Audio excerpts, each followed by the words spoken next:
সংগ্রামী শুভেচ্ছা জানাচ্ছি।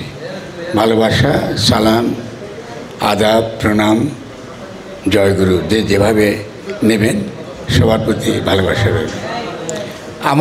আমার নিজের তরফ থেকে এই ব্রাহ্মণবাড়ি আসাটা অত্যন্ত অনেক স্মৃতি মনে পড়ছে আমার। আমি খুব যখন ছোট ছিলাম, মানে আমি যখন স্কুলে পড়ি বা একটু 7, 8 এই ধরনের বা একটু বয়স হয়েছে আমার, দুষ্ট ছিলাম, খুবই দুর্ধর্ষ।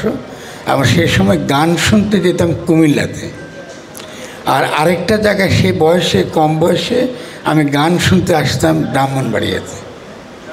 কারণ সেটা একসময় ছিল সাংস্কৃতিক দিক থেকে অত্যন্ত গুরুত্বপূর্ণ একটা স্থান। কারণ এটা আলাউদ্দিন খাঁ, আয়াত আলী খাঁ আর অনেক বড় বড় শিল্পীদের জায়গা এটা ছিল। তো সেই স্মৃতিগুলো আমার মনে পড়ে। এরপরে বহুবার এসছি আমি ডেফিনেটলি ব্রাহ্মণবাড়িয়াতে। এবারের আসাটা অত্যন্ত তাৎপর্যপূর্ণ। একটা বড় কারণটা হচ্ছে এই যে আমরা একটা গণ অভ্যুত্থানের পরে আমরা এসেছি আপনাদের কাছে, এবং এর যে প্রধান উদ্দেশ্য কিছুটা মোহাম্মদ রুমেল বলেছেন, সেটা হলো আমাদের সমাজের বিভিন্ন জেলাতে যে গণ অভ্যুত্থানটা গড়ে উঠেছে এর পেছনে জনগণের যে অভিপ্রায়, এটা বোঝা দরকার যে জনগণ আসলে কী চেয়েছিল, কী অভিপ্রায়ের জন্য তারা তাদের জীবন বিসর্জন দিল, শাহাদাত বরণ করলেন, কী অভিপ্রায় বাস্তবায়নের জন্যে তারা পঙ্গুত্ব বরণ করলেন। এটা খুব গুরুত্বপূর্ণ বুঝতে পারা। ফলে আমাদের আজকের আশাটা অবশ্যই গান শোনার জন্য, কিন্তু সবচেয়ে গুরুত্বপূর্ণ হলো ওই অভিপ্রায়টুকু বোঝা যে কী জন্যে আমরা শহীদ হই, কেন আমরা পঙ্গুত্ব বরণ করি, এবং এই সময় আমাদের এই যে অভিপ্রায়টাকে একে নস্যাৎ করবার জন্যে কী ধরনের চক্রান্ত বিভিন্ন ক্ষেত্রে বিভিন্ন দিক থেকে চলছে, এটা সম্পর্কে কিছু একটা কথা বলার জন্য বিভিন্ন জায়গায় যাচ্ছি, আমি বলার চেষ্টা করি। তো ফলে আমি একটু সময় নেব। সময় আছে তো আমার কথা বলার জন্য? আমি একটু সময় নেব, যখন আপনারা অধৈর্য হবেন আমাকে বলবেন। কিন্তু এটা খুব গুরুত্বপূর্ণ বুঝতে পারা যে আমরা লড়েছি কী জন্যে, আমরা কী পেতে চেয়েছি, এবং এমনকি তার সঙ্গে আমাদের সাংস্কৃতিক বিকাশের সম্পর্ক কী, শিক্ষার সম্পর্ক কী, এটা কিন্তু জড়িত সমস্ত কিছুর মধ্যে। তাহলে প্রথম কথাটা এইভাবে বুঝুন যে অভ্যুত্থানটা করেছে জনগণ, অভ্যুত্থানটা করেছে জনগণ। এখানে কোনো মাস্টার মাইন্ড ছিল না, কোনো তথাকথিত বিশেষ কোনো গ্রুপের নেতৃত্ব ছিল না। এটা দোষের নয়। পৃথিবীতে গণ অভ্যুত্থানটা এইভাবেই ঘটে যে আগে একটা পলিটিক্যাল পার্টি থাকে, তারপরে তার নেতৃত্বে গণ অভ্যুত্থান। তা কিন্তু আসলে ফরাসি বিপ্লবে আমরা দেখিনি। আমরা বলশেভিক বিপ্লবে দেখেছি বটে, কিন্তু ওটা কিন্তু এই গণ অভ্যুত্থান না, ওটা ছিল সমাজতান্ত্রিক বিপ্লবের। ঠিক একইভাবে যখন চীনের দিকে তাকাবেন, সেখানেও কিন্তু এটা শুধু গণ অভ্যুত্থান ছিল না, ওটা কিন্তু একই সঙ্গে একটা সমাজতান্ত্রিক বিকাশের, বা বলতে পারেন একটা সহজভাবে বোঝার জন্যে দ্রুত বেগে একটা পশ্চাৎপদ সমাজ দ্রুত বেগে সে অর্থনৈতিক বিকাশ অর্জন করতে চায়। ধরুন বাংলাদেশের ক্ষেত্রে আমরা প্রায় 17 থেকে 18 কোটি জনগোষ্ঠী, তার মধ্যে বৃহৎ একটা অংশ কিন্তু তরুণ।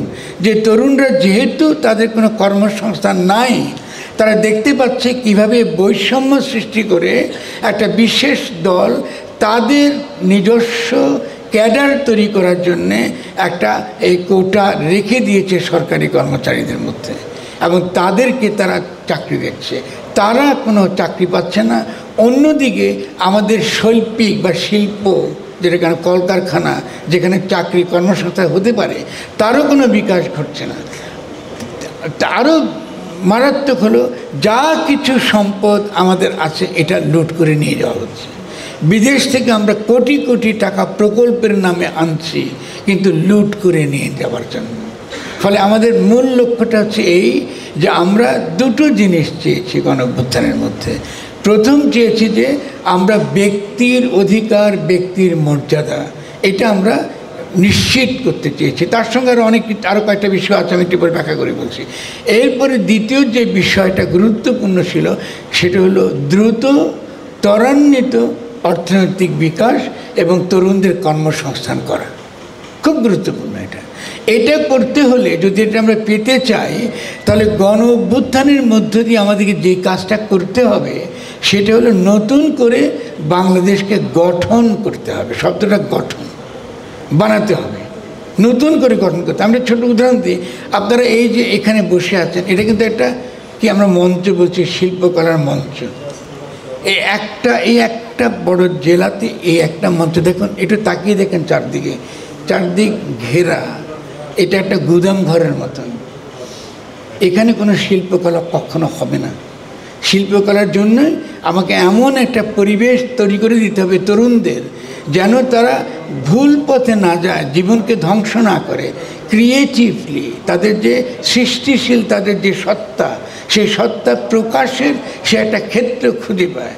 এখন গঠন খেয়াল করেন, আমাকে যদি নতুন যদি আমি করতে চাই, তাহলে আমাকে কিন্তু এই পুরো জিনিসটা ভেঙে সুন্দরভাবে কিন্তু একটা পরিবেশ তৈরি করতে হবে, যাতে হাজার হাজার সাধারণ মানুষ তারা এসে আমাদের কথা শুনতে পারে, গান গাইতে পারে, অংশগ্রহণ করতে পারে, যার মধ্যে আমাদের কি হতে পারে, আমাদের যে চিত্তের যে বিকাশ, আমাদের মনের মধ্যে যে আমাদের কল্পনা শক্তির বিকাশ, আমাদের যে ভাবের বিকাশ, এটা ঘটতে পারে, যাতে আমরা একটা অত্যন্ত শক্তিশালী কি জনগোষ্ঠী হিসেবে বিশ্বে হাজির হতে পারি।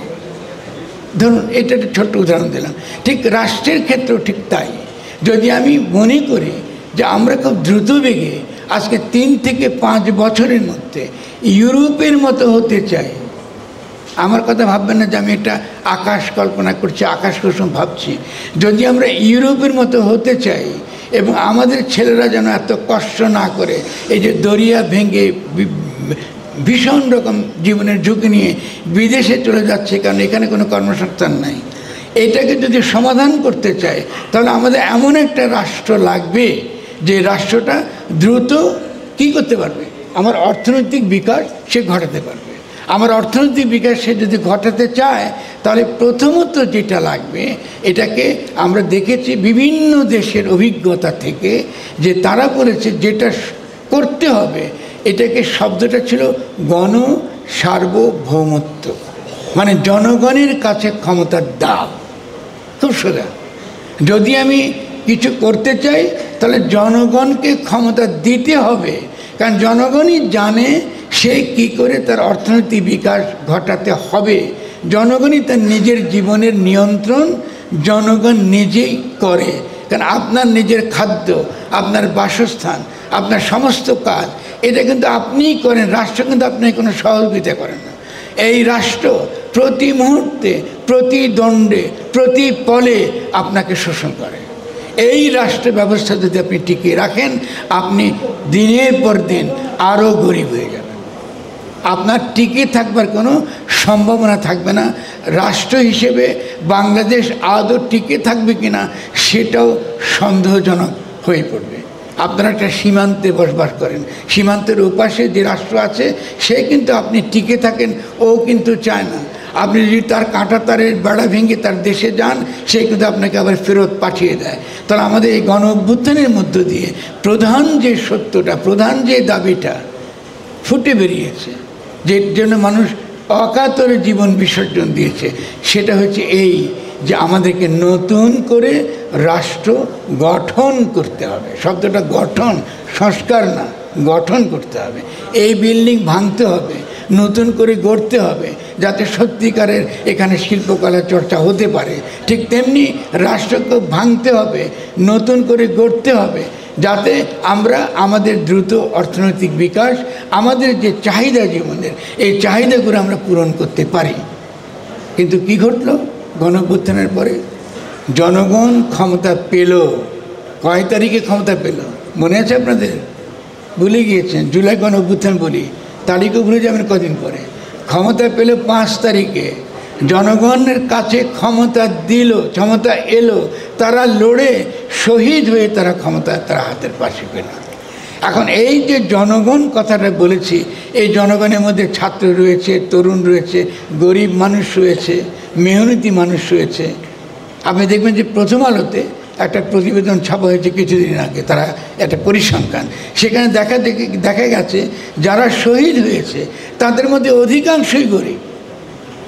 ফলে আমরা যারা তথাকথিত একটু তুলনামূলকভাবে মধ্যবিত্ত শিক্ষিত, আমাদের মধ্যে কিন্তু খুব বেশি শহীদ আমরা প্রাণ দিয়েছি এটা সত্য কথা নয়, গরিব মানুষগুলো জীবন দিয়েছে, এটা খুব গুরুত্বপূর্ণ।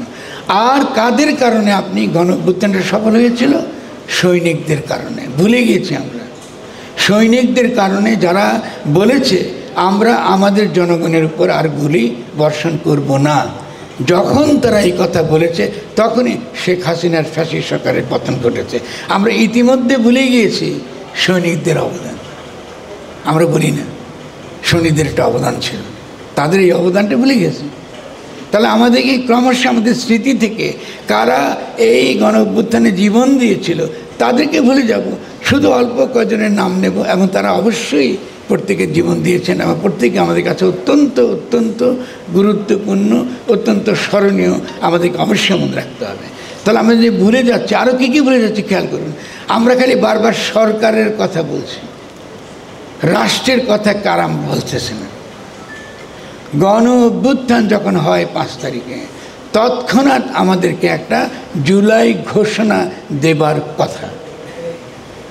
এটা অধিকার, এটা কিন্তু জনগণের অধিকার। খেয়াল করুন, 5 তারিখের পর থেকে কিন্তু জনগণ যে ক্ষমতা নিজের হাতে পেয়েছে, সেই ক্ষমতা আবারও কিন্তু ফিরিয়ে নেওয়া হয়েছে, যেহেতু জুলাই ঘোষণা দিতে দেওয়া হয়নি।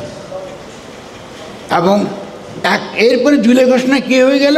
জুলাই ঘোষণা হঠাৎ হয়ে গেল জুলাই সনদ। আমাদের জুলাই সনদ তো চাইনি, আমাদের তো একটা অভিপ্রায় আছে, আমাদের জীবন দিয়েছি অভিপ্রায়ের জন্য। তাহলে আমাদের ঘোষণা কই? আমাদের একটা ঘোষণা, আমাদের চাওয়া পাওয়া আছে। দেখা গেল ক্রমাগত 8 তারিখের পরে আমাদেরকে সেই আমাদের ইচ্ছা, আমাদের অভিপ্রায়ের বিপরীত ক্যাম্পেইন চলছে। দাবি করা হচ্ছে বাংলাদেশের জনগণের একমাত্র প্রতিনিধি হলো যারা লুটেরা এবং যারা মাফিয়া, যারা ভোটের নামে আমাকে আবারও 5 বছর কি 10 বছর কি 15 বছর আবারও লুটতরাজ করবে। জনগণ কিন্তু ক্ষমতায় যেতে পারল না। ফলে ঘটনা কি ঘটলো?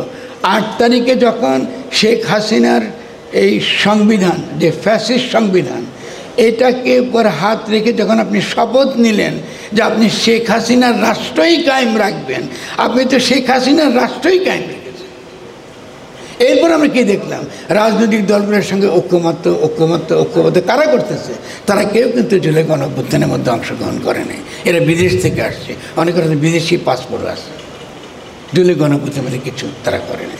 ইতিমধ্যে আমরা দেখলাম বিভিন্ন রকম গবেষণা দ্বারা বিদেশে আমাদেরকে বলল যে বাংলাদেশে যদিও জনগণ একটা গণঅভ্যুত্থান করেছে, আসলে শেষ পর্যন্ত যেটা ঘটেছে এটাকে বলে রেজিম চেঞ্জ। এই রেজিম চেঞ্জ কে করেছে? মার্কিন যুক্তরাষ্ট্র। এই মার্কিন যুক্তরাষ্ট্র গণঅভ্যুত্থানের মধ্যে প্রবেশ করে একটা রেজিম চেঞ্জ ঘটিয়ে দিয়েছে। আমাদের গণঅভ্যুত্থানে কিছু এর অবশিষ্ট নাই। ফলে আপনাদেরকে সচেতন হতে হবে। ফলে অল্প কিছুটা সময় আপনি নিঃশ্বাস নিতে পেরেছেন, কিছুদিন পরে আপনি নিঃশ্বাসও নিতে পারবেন না। এখন দেখতে পাচ্ছি যে সরকার জুলাই সনদ দেবে কিসের ভিত্তিতে? লুটেরা মাফিয়া শ্রেণী যে সকল প্রতিনিধি, তাদেরকে রাজনৈতিক দল বলে নিজেদেরকে দাবি করে, ওদের সঙ্গে আপোষ করে পুরনো আমলাতন্ত্র ঠিক যেখানে আছে সেখানে আছে, সব কিছু যা আছে সব ঠিক আছে, শুধুমাত্র জুলাই গণঅভ্যুত্থানের শহীদরা নাই। আর ধীরে ধীরে আমাদের স্মৃতি চলে যাচ্ছে, আমরা ভুলে গিয়েছি আমরা পেতে চাই। তো এই পরিপ্রেক্ষিতে আমি যে কথাটা আপনাদের কাছে বলতে এসেছি, জেলায় জেলায় গিয়ে সার্বভৌমত্ব কায়েম করাই ছিল জুলাই গণঅভ্যুত্থানের অভিপ্রায়। সার্বভৌমত্ব মানে কি? জনগণের কাছে ক্ষমতা দাও, রাষ্ট্রের কাছে ক্ষমতা রেখে এটাকে বলা রাষ্ট্রের সার্বভৌমত্ব। আপনি যদি রাষ্ট্রের সার্বভৌমত্ব রাখেন তাহলে ঘটনা কি ঘটবে?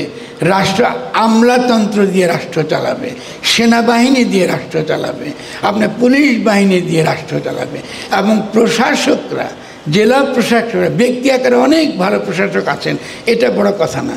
এই যে জেলা প্রশাসকরা আসলে শাসক হবে, ঠিক যেমন ইংরেজ শাসকরা আমাদেরকে শাসন করেছে। এই রাষ্ট্র ব্যবস্থা যদি চলে, পুরো জুলাই অভ্যুত্থানটা ব্যর্থ হয়ে গেছে বা ব্যর্থ হয়ে যাবে।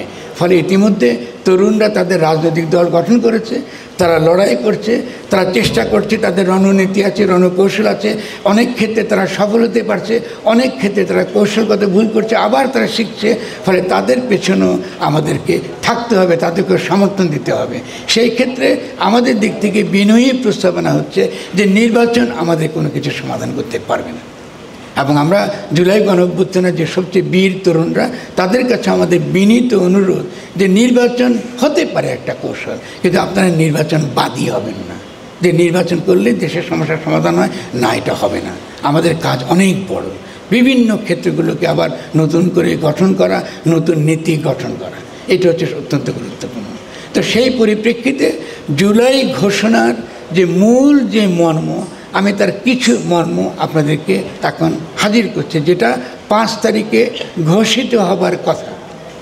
5 তারিখে এটা ঘোষণা দেবার কথা, কিন্তু তরুণেরা সম্মান করে ডক্টর ইউনূস এবং আরও অনেকের প্রতি যারা বলেছে দেখো শান্তিপূর্ণভাবে ক্ষমতা হস্তান্তর হোক, এবং তারা এই আপোষটা তারা মেনে নিয়েছিল, কিন্তু তাদের সঙ্গে প্রতারণা করা হয়েছে। তারা বলেছে ঠিক আছে আমরা, এমন তেমন তাদেরকে জুলাই ঘোষণা দিয়ে দেওয়া হয়নি। তো জুলাই ঘোষণার মর্মটা কী হবে? খুব খুব সংক্ষিপ্ত, কঠিন কিছু না। 1 নম্বর হবে, আমরা এমন একটা রাষ্ট্র কায়েম করতে চাই যেটা গণসার্বভৌমত্বের ভিত্তিতে হতে হবে, রাষ্ট্রীয় সার্বভৌমত্ব কিংবা পার্লামেন্টের সার্বভৌমত্বের ভিত্তিতে নয়। জনগণের হাতে ক্ষমতা দিতে হবে, এই নীতির ভিত্তিতে রাষ্ট্রকে আবার নতুন করে গঠন করতে হবে। এবং সেই রাষ্ট্র যেটা গঠিত হবে তার কিছু নীতি থাকতে হবে পরিষ্কার। এই নীতি বদলাবার অধিকার কারও থাকবে না, কিছু নীতি থাকতে হবে। আমরা 3টা নীতির প্রস্তাব করছি, বেশি কিছু বলছি না, যে 3টা নীতি সকলকে মানতে হবে, যার নীতির ভিত্তিতে আগামী দিনের রাষ্ট্রটা গঠিত হবে। কি হবে সেই 3টা নীতি? 1 নম্বর, যদি আমরা ফ্যাসিবাদ, ফ্যাসিস্ট শক্তি এবং ফ্যাসিস্ট রাষ্ট্র ব্যবস্থাকে চিরতরে ধ্বংস করতে চাই, তাহলে আমাদেরকে দাবি তুলতে হবে যে আমরা যে রাষ্ট্র চাই সেই রাষ্ট্রের এমন কোনো ক্ষমতা থাকতে পারবে না যে ক্ষমতা দ্বারা সে ব্যক্তির অধিকার এবং ব্যক্তির মর্যাদা হরণ করতে পারে। খুব সহজ কথা।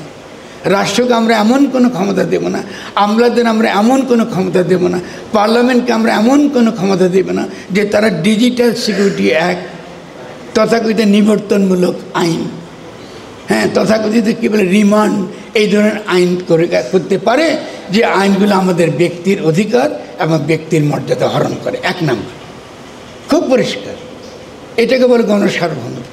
এইটা আমাদেরকে গিয়ে গিয়ে জনগণের কাছে গিয়ে এটা বলতে হবে, যদি আমরা আবারও নতুন করে আমাদের ছাত্র তরুণরা নতুন করে নেতৃত্ব নিতে চায় এবং সামনে তারা অগ্রসর হতে চায়, কারণ জনগণ তাদের পেছনে আছে। যদি তারা নির্বাচনবাদিতায় ঢুকে যায় তাহলে জনগণ তাদের পেছনে থাকবে না। যদি তারা জনগণকে পরিষ্কার করে, আসলে 5 অভ্যুত্থানের সময় এটাই ছিল জনগণের অভিপ্রায়, এটাই আমরা ঘোষণা দিতে চেয়েছিলাম, আমাদেরকে দিতে দেওয়া হয়নি। 2 নম্বর কি?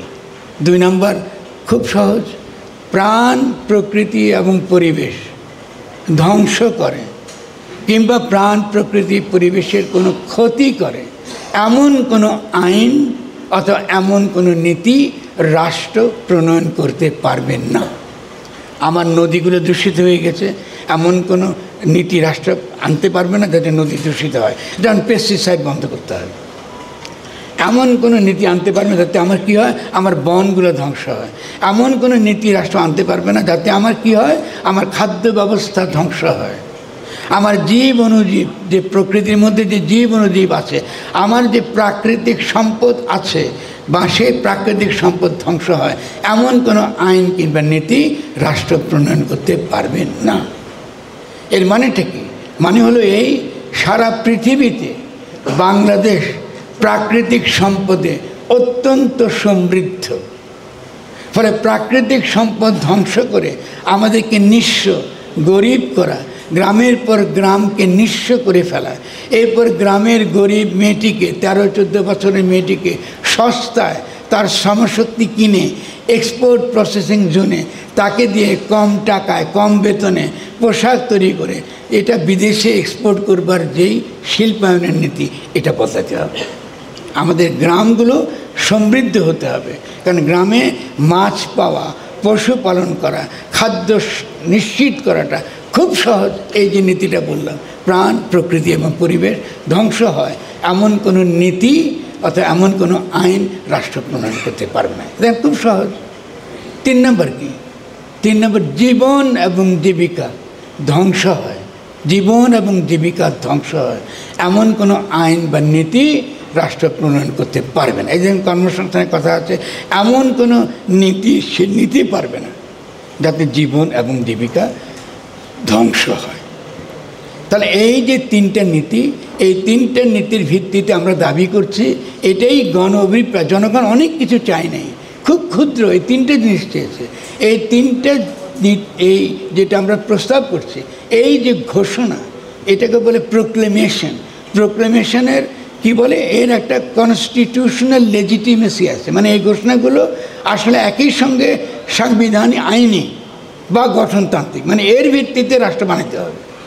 এরকম একটা রাষ্ট্র হতে হবে যে এই 3টা যেটা বললাম প্রস্তাবনা, এটা আমরা চাই না।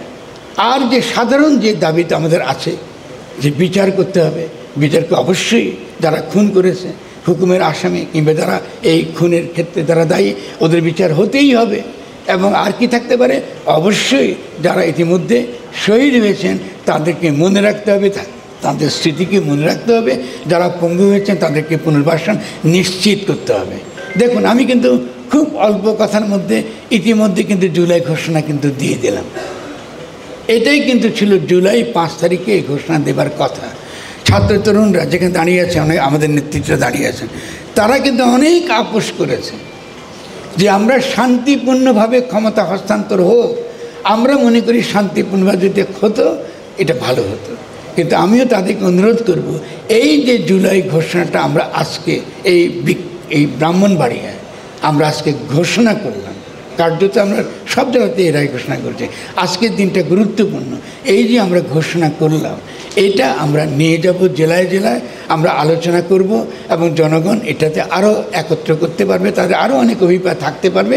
কিন্তু এটা হচ্ছে মূল, ন্যূনতম, এটাতে নিয়ে কোনো আপোষ চলবে না, এটা আমাদেরকে পেতেই হবে। আর এই তথাকথিত জাতীয় ঐক্যমত্য, এটা হলো জুলাই গণঅভ্যুত্থানকে নস্যাৎ করবার এটা একটা পরিকল্পনা। কেন? কারণ জাতীয় ঐক্য তো ছিলই, সেই জাতীয় ঐক্যের নাম কি? সেটা ছিল গণ ঐক্য। আমরা কি গণ অভ্যুত্থানকে ঐক্য ছাড়া হয়েছিল? আপনারা নিজেকে জিজ্ঞাসা করেন, গণ অভ্যুত্থান কি সম্ভব ছিল যদি জনগণ ঐক্যবদ্ধ না থাকতো? তার মানে আমাদের মধ্যে তো গণ ঐক্য ছিলই। তাহলে যারা জাতীয় ঐক্যের কথা বলছে, তারা গণ ঐক্যকে ধ্বংস করার জন্যই জাতীয় ঐক্যের কথা বলছে। আমি এটা করে এখন দেখবেন কাগজে কালামে সারাক্ষণ ছাত্রদের পেছনে, ওই ছাত্র এটা করেছে, ওই ছাত্র এটা করেছে, ছাত্ররা কথা শোনে না, ছাত্ররা বেয়াদব, ছাত্ররা কি লুটপাট করতেছে, ছাত্ররা চাঁদাবাজি করতেছে, এই প্রচারটা তারা ক্রমাগত ছাত্রদের বিরুদ্ধে চালাচ্ছে। আমাদের এটা গ্রহণ করার কোনো যুক্তি নাই। ছাত্রদের অনেক ভুল থাকতে পারে, ইন্ডিভিজুয়াল হতে পারে, সকলে তো একরকম হতে পারে না। কিন্তু জুলাই গণ অভ্যুত্থানে যারা নেতৃত্ব দিয়েছে তারা তো চাঁদাবাজির জন্য আসে নাই, তারা কি চেয়েছে এটাই তো আমরা সহজ ভাষায় এখানে ব্যাখ্যা করলাম। তা আমি কথা বাড়াবো না, কারণ আমার সঙ্গে আমার বোনেরা ভাইয়েরা দাঁড়িয়ে আছেন এবং তারাও শুনছেন, কারণ আমি কথা বলতে অনেক কথা বলতে পারবো। আর আমরা গান শুনছি, আমাদের একই সঙ্গে মনে রাখতে হবে অবশ্যই আমরা সংস্কৃতি যাই। ব্রাহ্মণবাড়িয়া এটা আমার জন্য অত্যন্ত দুঃখের। আমি এসে শুনে একটু অবাক হয়ে গেছে যে এখানে নাকি গান করতে দেওয়া হয় না। অদ্ভুত ব্যাপার। ইসলামে তো গান নিষিদ্ধ নাই, খারাপ গান নিষিদ্ধ আছে। কিন্তু খারাপ গান তো আমি মোবাইলে সারাক্ষণ শুনছি, টেলিভিশনে দেখছি। কিন্তু গান যেটা সত্যিকারের গান, যেটা আমাকে আল্লাহর নিকটবর্তী করে, হজরত দাউদের মতো। হজরত দাউদ নবী ছিলেন, যেহেতু তিনি যে সুর সাধনা করেছিলেন, এটা কি করত? এটা আমাদেরকে আল্লাহর নিকটবর্তী করত। তো যারা আমাদের এখানে অত্যন্ত প্রাজ্ঞ আলেম, আমি তাদেরকে বিনয়ের সঙ্গে করজোড়ে বলবো, আমাকে একটু দেখাবেন যে কোরআন শরীফে কোথায় লেখা আছে গান হারাম, বিনোদন হারাম, গান হারাম না। কই, বিনোদন বন্ধ করার জন্য তো আপনার টেলিভিশন বন্ধের দাবি তুলেন নাই? তুলেছে কি কেউ? বিনোদন বন্ধার করার জন্য আপনারা হোটেলে হোটেলে যে বিনোদন হয় ওখানে তো যান নাই, যেখানে বিভিন্ন রকম মদ্যপান হয়, মদ্যসেবা হয়, ইয়াবা হয়, ওখানে গিয়ে তো আপনারা আক্রমণ করেন নাই। আপনারা কোথায় আক্রমণ করেছেন? আপনারা মাজারে আক্রমণ করেছেন। কেন? কারণ মাজারে গরিব মানুষগুলো যায়। মাজারটা কি? যেখানে হিন্দু, মুসলমান, বৌদ্ধ, খ্রিস্টান, আস্তিক, নাস্তিক ওরা কোনো ভেদ করে না, এরা শুধু মানুষ বুঝে, মানুষকে চেনে। যে কোনো মাজার, সে মাজার হতে পারে, দরগা হতে পারে, কি ফকিরি ধাম হতে পারে, যে কোনো জায়গা আশ্রম হতে পারে।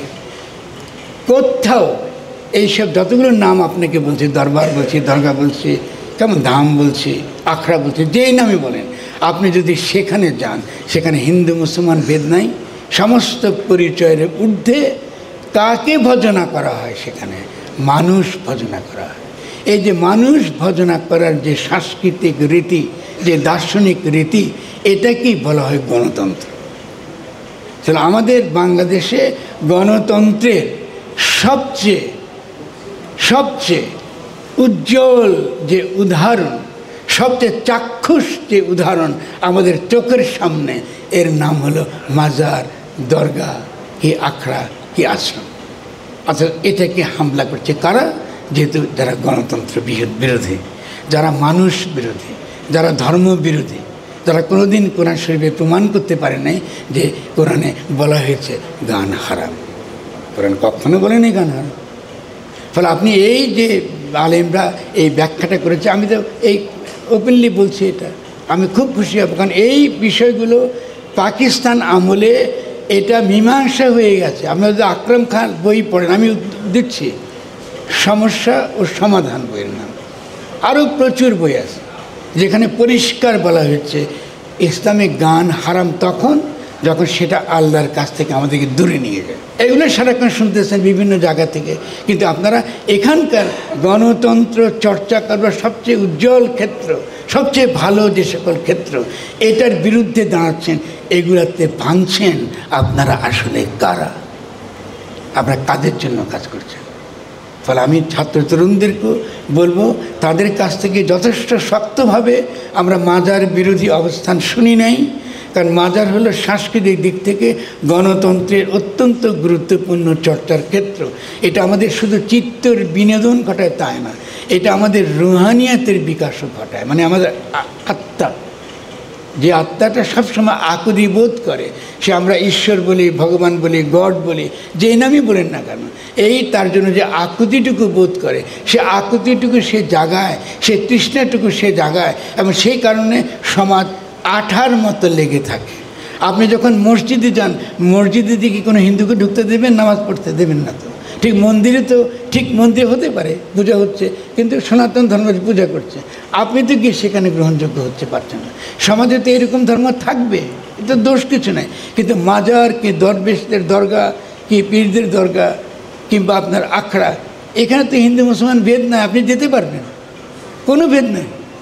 তাহলে আপনি মাজার ভাঙছেন কেন? তার মানে আপনি জনগণের যে আঠার জায়গা, যেখানে জনগণ সত্যিকার অর্থে পরিগঠিত হয়, গণতন্ত্র যেখানে তৈয়ার হয়, গণতন্ত্রের কারখানা যেখানে চর্চা হয়, আপনি তাকে হামলা করছেন। এটা তো চলতে দেওয়া যাবে না। আপনারা কারা জানতে হবে আমাদেরকে। আমরা কে আপনাদেরকে এই ধরনের শিখিয়েছে যে মাজার হামলা করতে হবে, এবং কে আপনাদেরকে শিখিয়েছে যে ইসলামী গান হারাম? মাজারে কি কোনো গান হারাম? কী গান গায় তারা? হ্যাঁ, মুখে পড়ে সদা লা ইলাহা ইল্লাল্লাহ, আইন ভেজিলেন রাসূলুল্লাহ, এটা কি ইসলামী গান? আপনি যত গান শুনবেন সবই কিন্তু অবশ্যই হয় কি বলে, আমাদের একবারে নবী দত্তের গান, কিংবা আমরা কী শুনবো? আমরা এটার মধ্যে আল্লাহ তত্ত্ব, আল্লাহকে আমি কী করে বলবো? নফিস বাদে যে জানে না, মিছেরে তার পড়াশোনা, লালন কয় ভেদ উপাসনা, না জেনে চটকে মারে। তাহলে দেখা যাচ্ছে ওইখানে কি চর্চা হয়? সত্যিকার অর্থে ধর্মতত্ত্বের মধ্যে যে মর্মশ্বাসটা, সেই মর্মশ্বাসটা তুলে ধরা হয়। আপনি বাদাম যখন খান, তখন বাদাম খাবার সময় কী করেন? বাইরের খোসাটা ফেলে দেন, খোসাটা ফেলে দিয়ে তার ভেতরের শ্বাসটা আপনি খান। ফলে এই মাজার, দরগা, আখড়া, এখানে কি হয়? ওই শ্বাসটা কি করে বের করে ওর স্বাদটা নিতে হয়, ওটা আস্বাদন করতে হয়, এটা শেখায়। এই যে আস্বাদন শব্দটা বললাম, এটা আমাদেরকে শিখিয়েছিলেন চৈতন্য। যে আস্বাদন করতে হবে, জীব নিজেকে আস্বাদন করতে হবে যে সে পরম, তার মধ্যে পরমের সম্ভাবনা রয়েছে। ফলে আমরাও একইভাবে আমরাও পরম, আমরা আল্লাহর নিকটবর্তী হবার সমস্ত সম্ভাবনা আমাদের মধ্যে রয়েছে। গান তার একটা শক্তিশালী মাধ্যম হতে পারে, মাজার তা বিভিন্নভাবে এটা প্রমাণ করেছে। ফলে আজকে আমরা বিভিন্ন জায়গায় যখন আমি যাচ্ছি, আমি মাজারের পক্ষে বলছি, মাজার রক্ষার কথা বলছি। কেন বলছি? শুধুমাত্র মাজারের সংস্কৃতি রক্ষার জন্য বলছি না, গণতান্ত্রিক রাষ্ট্র গঠন করবার জন্য বলছি। আমি আপনাদের কাছে সমর্থন চাই। আশা করি যে আমরা এরপরে যখন আমরা আসবো আপনারা আমাদের সঙ্গে থাকবেন। আমরা ব্রাহ্মণবাড়িয়া অনেক বড় একটা উৎসব করব, একেবারে দেখাবো যে মানুষের চিত্তবৃত্তির যে বিকাশ, এটার সঙ্গে ধর্মের কোনো বিরোধ নাই, এটা আমরা দেখিয়ে ছাড়বো ইনশাআল্লাহ। আপনারা থাকবেন আমাদের সঙ্গে। এবং সবাইকে অনেক ধন্যবাদ। ধৈর্য ধারণ করে সবাই বলে আমার সঙ্গে আছেন। আমি যদি বিরক্ত করে থাকি আমাকে ক্ষমা করবেন।